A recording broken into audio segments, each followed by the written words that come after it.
Baik, Assalamualaikum warahmatullahi wabarakatuh. Perkenalkan, nama saya Syifa Asyiki dengan NIM V8424038. Di sini saya akan menutorialkan cara menganalisis hasil kuesioner dari berbelanja di TikTok Shop menggunakan SMPLS. Dan video ini dibuat guna menyelesaikan tugas praktik riset pasar yang diampu oleh Bapak Lutfi Aulia Rahman. Di sini saya akan memberi tutorial dari langkah yang pertama adalah membuat kuesioner terlebih dahulu. Nah, di sini sebelum membuat kuesioner saya sudah mempersiapkan semua pertanyaan yang nanti akan dimasukkan ke kuesioner. Jadi tinggal salin saja, kita salin judulnya terlebih dahulu. Selanjutnya, pertanyaan karakteristik yang pertama yakni jenis kelamin. Jenis kelamin.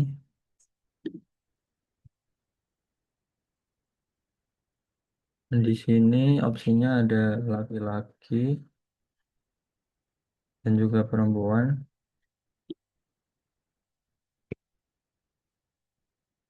Selanjutnya, pertanyaan yang kedua adalah usia.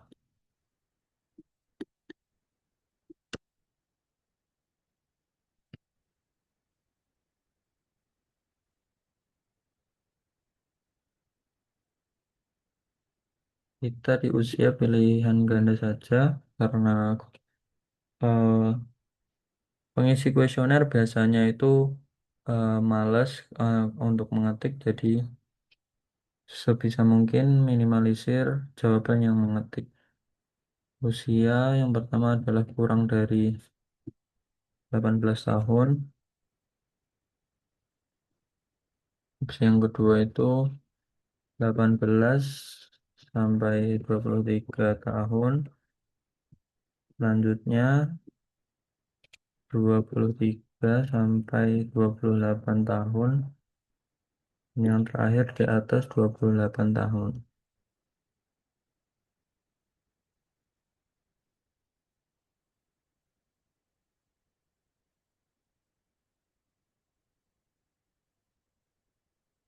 Setelah itu kita lanjut ke pertanyaan selanjutnya yakni domisili. Domisili ini kita akan menggunakan jawaban singkat saja karena tidak bisa di pilihan ganda ya. Terlalu banyak jawaban singkat di sini sudah benar. Lanjut ke pertanyaan, pernahkah menggunakan TikTok Shop untuk berbelanja?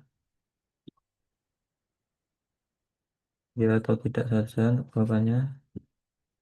Setelah itu lanjut ke pertanyaan karakteristik host TikTok live shopping di sini atau attractiveness ya. Di sini kita menggunakan poin untuk jawabannya.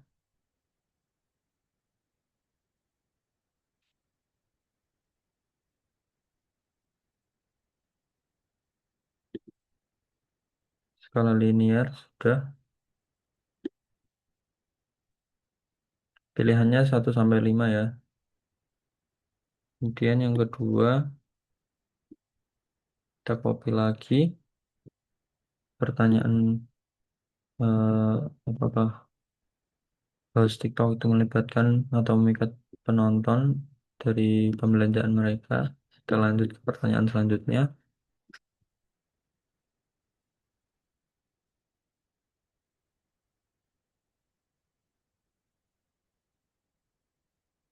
Kita copy lagi.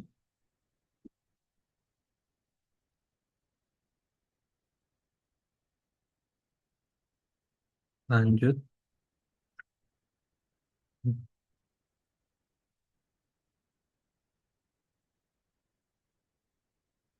Nah, di sini kita perlu mengingat-ingat eh, per bab ini atau per variabel dari pertanyaan nanti kita harus bagi untuk mengubah kodenya di eh, Apabila kuesioner sudah terisi, kita lanjut mengisi pertanyaan selanjutnya dahulu.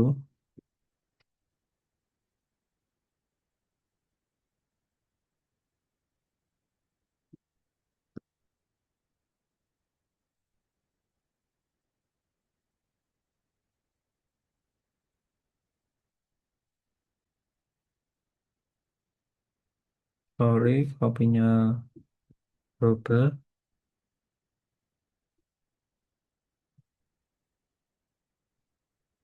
skala linear.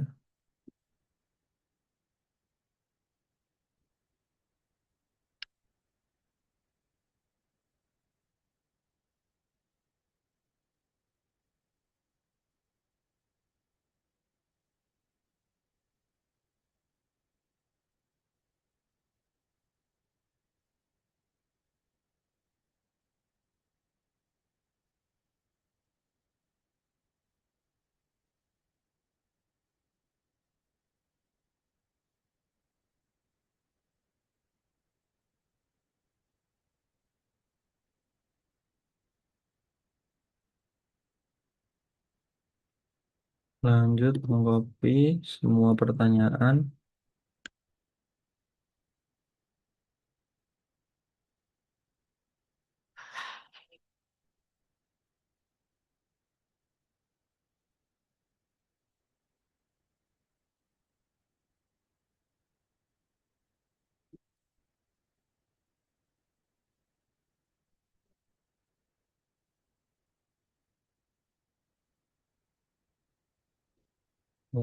Oke.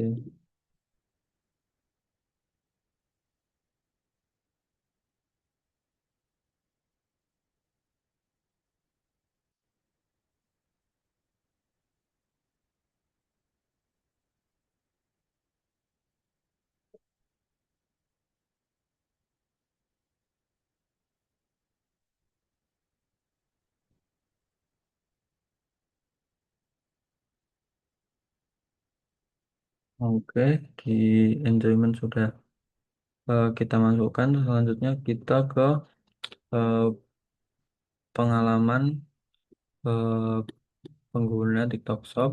Pertanyaan tentang pengguna. Kita copy lagi.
Nah, di sini kita lanjut ke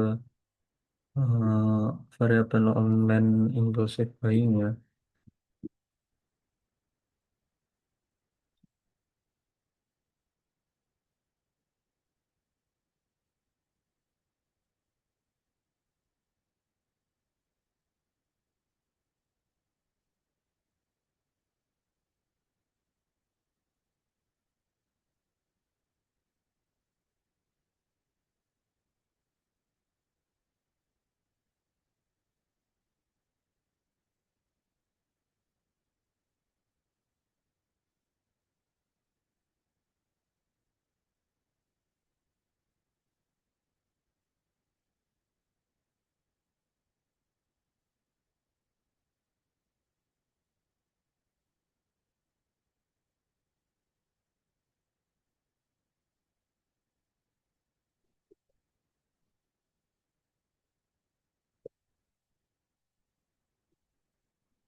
Story kan belum berkopi ternyata. Bukan.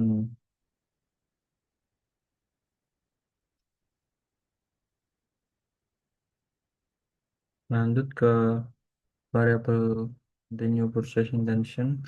Di sini adalah pertanyaan yang melibatkan apakah penonton itu mempertimbangkan untuk membeli produk eh, di TikTok Shop.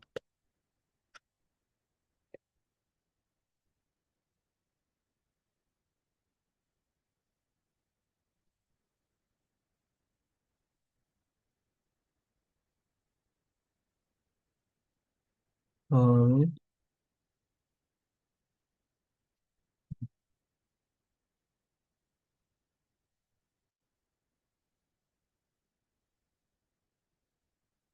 lanjut.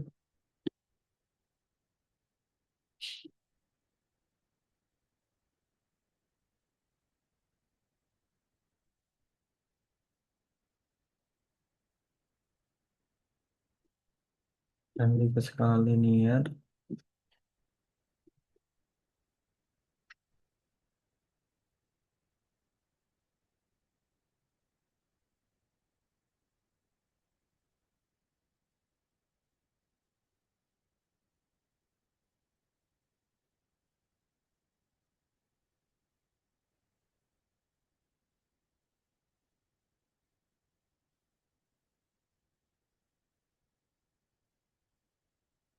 Oke, di sini semua pertanyaan sudah dimasukkan ke kuesioner untuk meneliti eh, TikTok Live dari sisi konsumen ya, bagaimana tanggapan mereka. Dan di sini apabila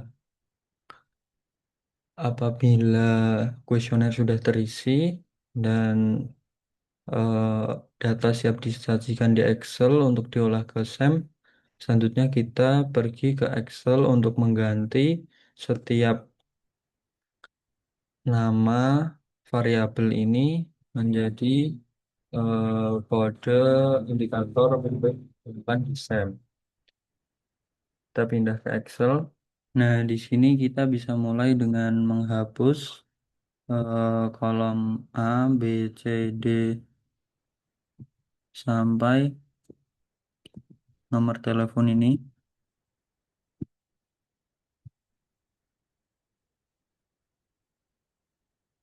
Karena ini nanti tidak digunakan di sampai LS ya. Setelah itu kita ganti nama setiap pertanyaan ini menjadi kode indikator untuk digunakan di SEM. Kita ganti pertanyaan 1 sampai 7 itu menjadi interaktif. Jadi kita kasih kode A1, kemudian A2,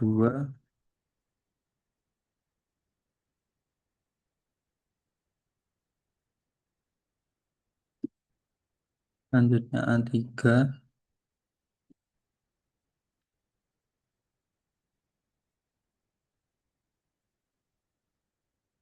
selanjutnya A4,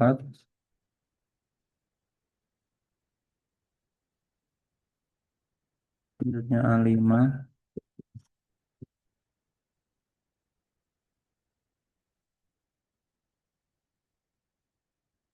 selanjutnya A6, kemudian A7,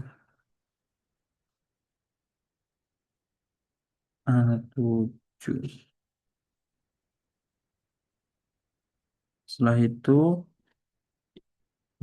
enrollment untuk 6 nomor kita kasih kode E1 sampai 6, 1,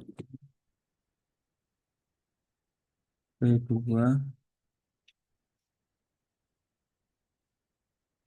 E3,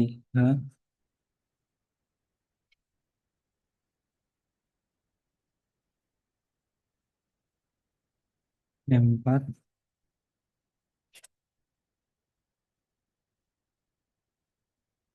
E5, dan juga E6.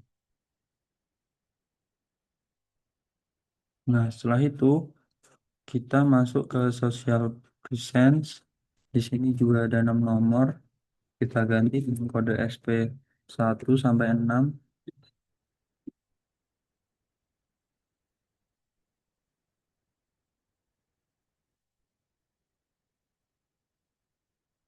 3,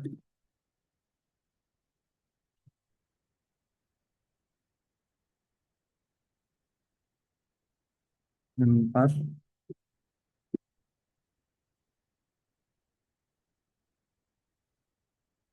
5,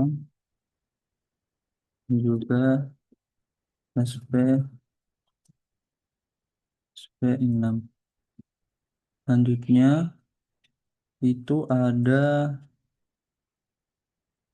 online impulsive buying. Jadi kita kasih kode OIB 1 sampai 6.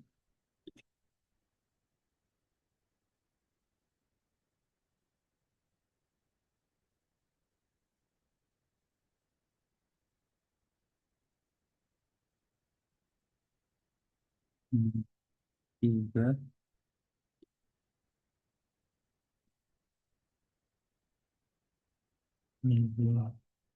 4,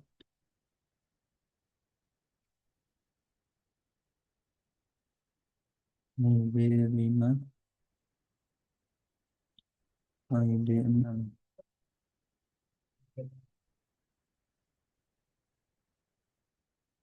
Nah, itu ada continuous process intention. Kita kasih kode CPI 1, CPI 2,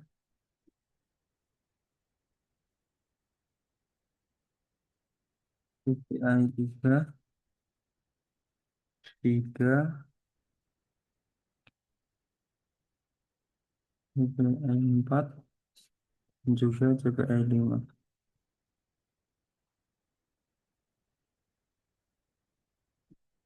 Nah, itu apabila kita sudah mengganti namanya dengan kode indikator, kita bisa simpan dulu.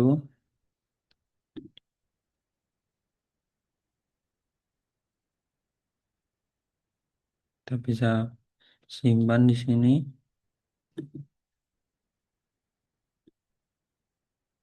Nah, setelah itu kita bisa masuk ke SMPLS. Setelah itu kita ke new project.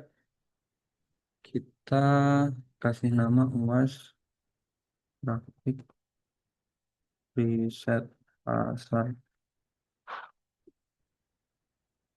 Impor Data. Kemudian masukkan yang dua-dua. Nah, ini di sini sudah aman semua untuk kode indikatornya. Kemudian kita bisa impor.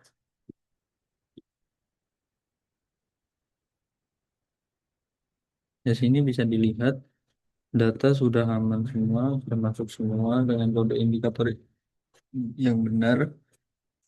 Interaktif 1 sampai 7, enjoyment 1 sampai 6, kemudian social presence 1 sampai 6, kemudian online impulsive buying 1 sampai 6, kemudian continue purchase intention ada 5. Selanjutnya kita kembali dan create model. Di sini kita pilih model SAM, kemudian untuk modelnya kita kasih nama eh, PLS SAM OWAS Shiva, itu aja. Dan di sini kita bisa langsung mulai untuk membuat eh, latent variabel ya. Di sini kita bisa klik di latent variabel, kemudian klik di sini. Di sini kita kasih nama attractive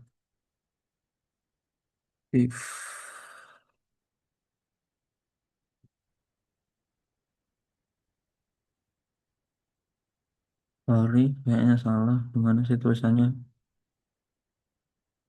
Ini kita copy saja.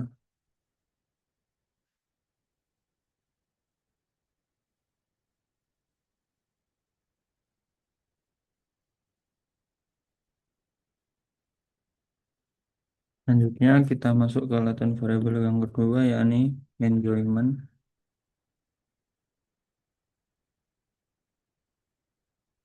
Selanjutnya yang ketiga, itu ada social presence. Selanjutnya ada yang keempat, yakni online impulsive buying.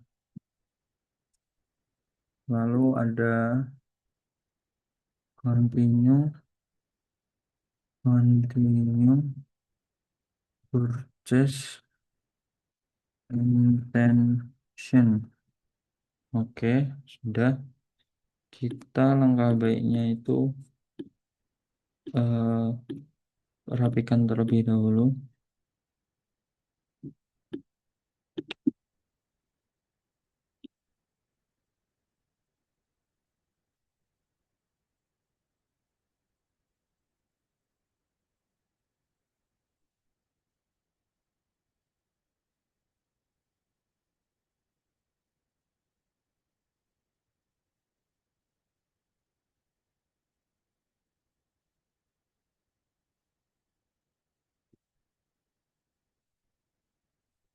Di sini udah agak rapi. Kita mulai masukkan datanya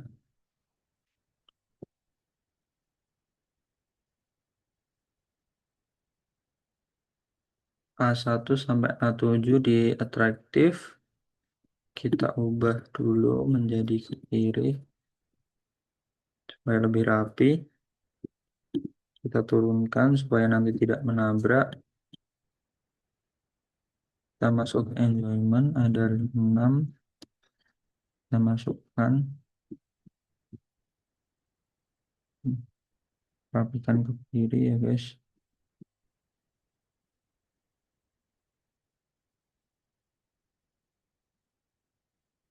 Oke, sudah. Kita masuk ke social presence, ada 6 juga.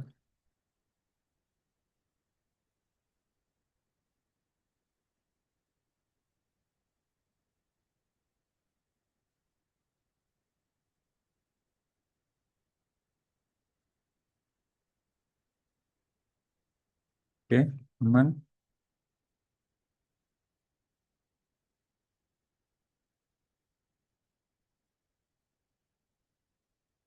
Selanjutnya ke online impulsive buying, kode OIB ada 6. Kita masukkan, pindah ke atas. Selanjutnya di continue purchase intention ada 5. Kita masukkan.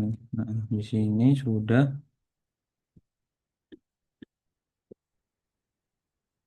Selanjutnya kita bisa mengkonekkan antar variabel.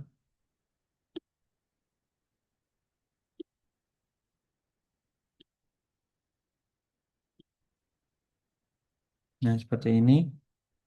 Kita bisa juga mengkonekkan eh, antar variabel itu tidak harus menyambung dari misal atraktif harus lewat impulsive buying atau tidak.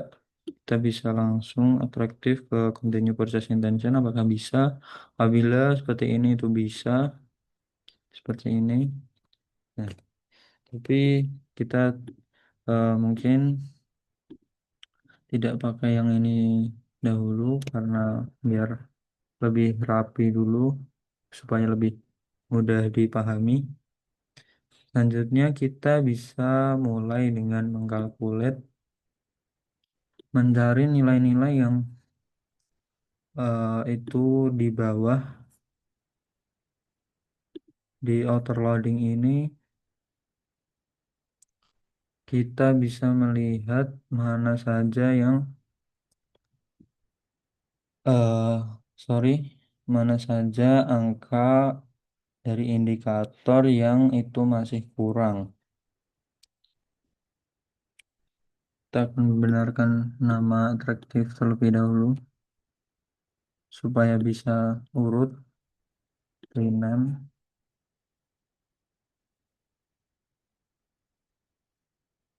Oke, kita pergi kalkulat lagi PLSM algorithm. Di sini di auto loading kita bisa mulai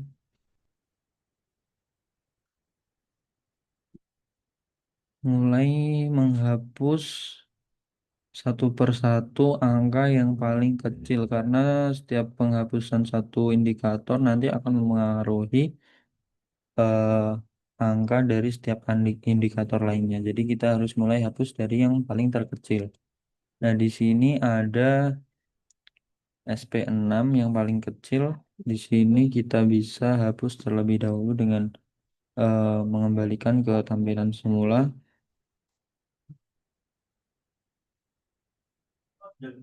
Oh, CP berapa tadi? Kita cek lagi.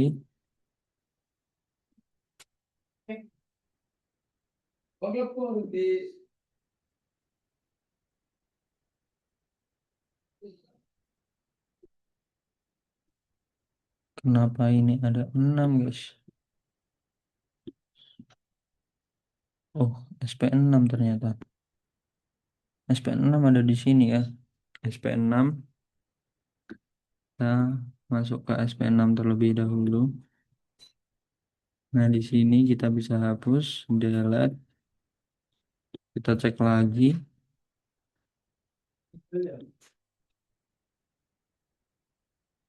Di outer loading, selanjutnya mana angka yang paling kecil? 0,4, 41, 478. Berarti yang A4. A4 kita hapus, delete. Selanjutnya kita cek lagi. Seperti itu terus sampai semua angka di auto loading itu hijau. 431, 478 berarti yang A6.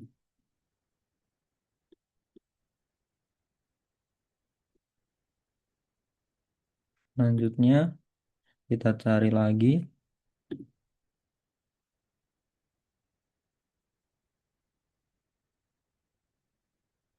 Selanjutnya ada GPA 1, GPA 1. Kita delete, kita cek lagi.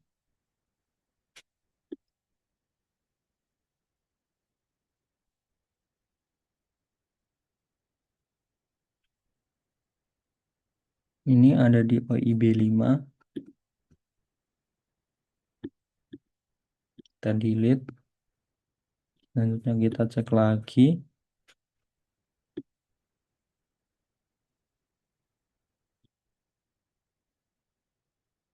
68, 62, 61.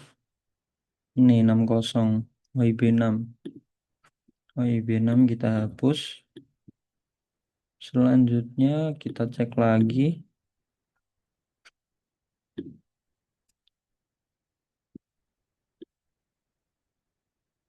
68, 617, 615. Oh, berarti di GBI 5 di sini kita bisa hapus.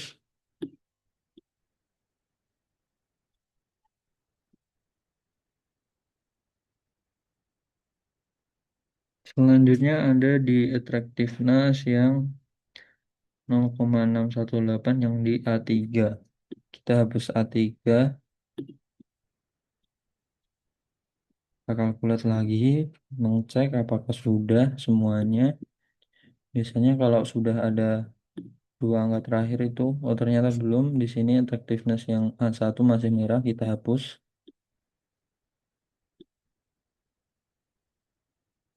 Kita delete. Nah, dengan ini kita sudah menyelesaikan tahap pertama, yakni menguji validitas konvergen menggunakan nilai outer loading dengan menghapus semua indikator yang kurang dari 0,70 ya guys. Jadi di sini semua autoloading sudah bernilai lebih dari 0,70 yang maka setiap kode indikator ini bisa mempresentasikan nilai nilai dari latent variable tadi. Seperti itu. Selanjutnya kita bisa langsung melihat di construct reliability and validity di sini. Nah, di construct reliability and validity ini kita bisa lihat di ground batch alpha-nya itu nilainya itu di atas 0,70 yang berarti empat variabel di sini yakni continue purchase intention, enjoyment, online impulsive buying dan social present yaitu eh, menunjukkan hasil yang reliable. Sedangkan yang attractiveness ini nilainya masih bisa diterima karena ini masih di atas 0,60 dan berwarna merah itu masih tidak apa-apa karena angka yang di atas 0,60 sampai 0,70 itu masih bisa diterima atau layak seperti itu. Selanjutnya untuk composite reliability RHOA. Di RHOA ini nilainya semua di atas 0,70 yang berarti di sini konstruk yang kita miliki itu sangat reliable seperti itu. Selanjutnya untuk RHOC-nya, nah di RHOC ini nilainya semua variabel itu di atas 0,80 ya. Sedangkan untuk aturannya sendiri di SMPLS ini apabila lebih dari 0,70 itu nilainya itu sudah sangat baik karena setiap indikator yang kita punya itu bisa menjelaskan setiap variabel secara konsisten seperti itu. Selanjutnya untuk AVE ini, di AVE ini nilainya harus lebih dari 0,50 yang di sini semua sudah di atas 0,50 yang berarti setiap indikator yang kita punya sudah bisa menjelaskan 50% dari setiap konstruk variabel yang kita gunakan seperti itu. Nah, selanjutnya kita bisa masuk ke diskriminan validity. Di sini adalah untuk kita bisa mengetahui pengujian validitas diskriminan menggunakan metode HTMT ya. Di sini bisa kita lihat semua variabel yang kita gunakan itu standar penilaiannya itu tidak lebih dari 0,90 dan di sini semuanya tidak lebih dari 0,90 yang berarti setiap variabel yang kita gunakan itu tidak mengukur konsep yang sama. Setelah itu kita bisa masuk ke formal Larker criterion ini. Nah, di formal Larker criterion ini kita juga eh, menggunakan metode ini untuk mengukur diskriminan validity. Di sini bisa kita lihat setiap indikator memiliki angka yang berbeda-beda dan maka setiap indikator mampu menjelaskan setiap konstruk yang kita jalankan itu bisa menjelaskan indikator dari masing-masing dan tidak saling tumpang tindih seperti itu. Nah, selanjutnya kita bisa lihat di R square di sini kita bisa lihat nilai R square ini menunjukkan bahwa R square sendiri bertujuan untuk melihat seberapa besar pengaruh variabel dependen ke variabel independen. Nah, di sini kategorinya masih lemah ya karena masih di bawah 0,25 di sini untuk continue process intention dan juga online impulsive buying-nya. Tetapi bukan berarti penelitian yang saya lakukan ini gagal karena masih ada beberapa variabel lain yang mempengaruhi. Selanjutnya ke F square.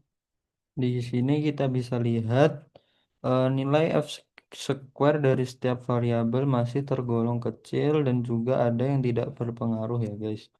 Di sini F square sendiri berfungsi untuk melihat besar kecilnya variabel independen dapat mengaruhi variabel dependen, kebalikan dari R square. Ini bisa kita lihat enjoyment 0,015 yang tergolong sangat kecil karena kategori kecil itu di bawah 0,02, di sini adalah angkanya 0,15. Kemudian online impulsive buying. Di sini hampir mendekati sedang tapi masih tergolong kecil karena belum menyentuh 0,35. Selanjutnya social presence juga tergolong kecil karena masih 0,043, sedangkan attractiveness ini adalah 0 dan yang berarti ini tidak sama sekali tidak mempengaruhi seperti itu. Selanjutnya kita akan melakukan uji yang selanjutnya yakni bootstrapping. Kita keluar dahulu. Selanjutnya kita masuk ke calculate, kemudian bootstrapping. Nah, di sini two tiled-nya kita bisa ganti ke one tiled, kemudian start calculation.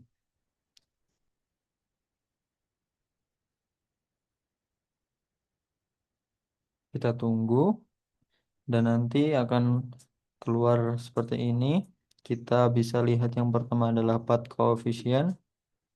Nah, di sini di path coefficient ini bisa kita lihat apakah hipotesis yang kita gunakan itu bisa diterima dengan cara melihat nilai t-statistik dan juga p-values-nya. Di sini ujinya itu digunakan apabila nilai t-statistiknya itu di atas 1,96 dan sedangkan apabila p-values-nya itu kurang dari 0,05 maka akan diterima. Nah, dan apabila sebaliknya itu yakni nilai t statistik itu kurang dari 1,96 dan juga p-values-nya itu lebih dari 0,05 maka akan ditolak seperti itu. Dan di sini bisa kita lihat untuk attractiveness ke online impulsive buying dan juga enjoyment ke online impulsive buying itu ditolak karena tes testiknya itu eh, kurang dari 1,96 dan p-values-nya ini lebih dari 0,05.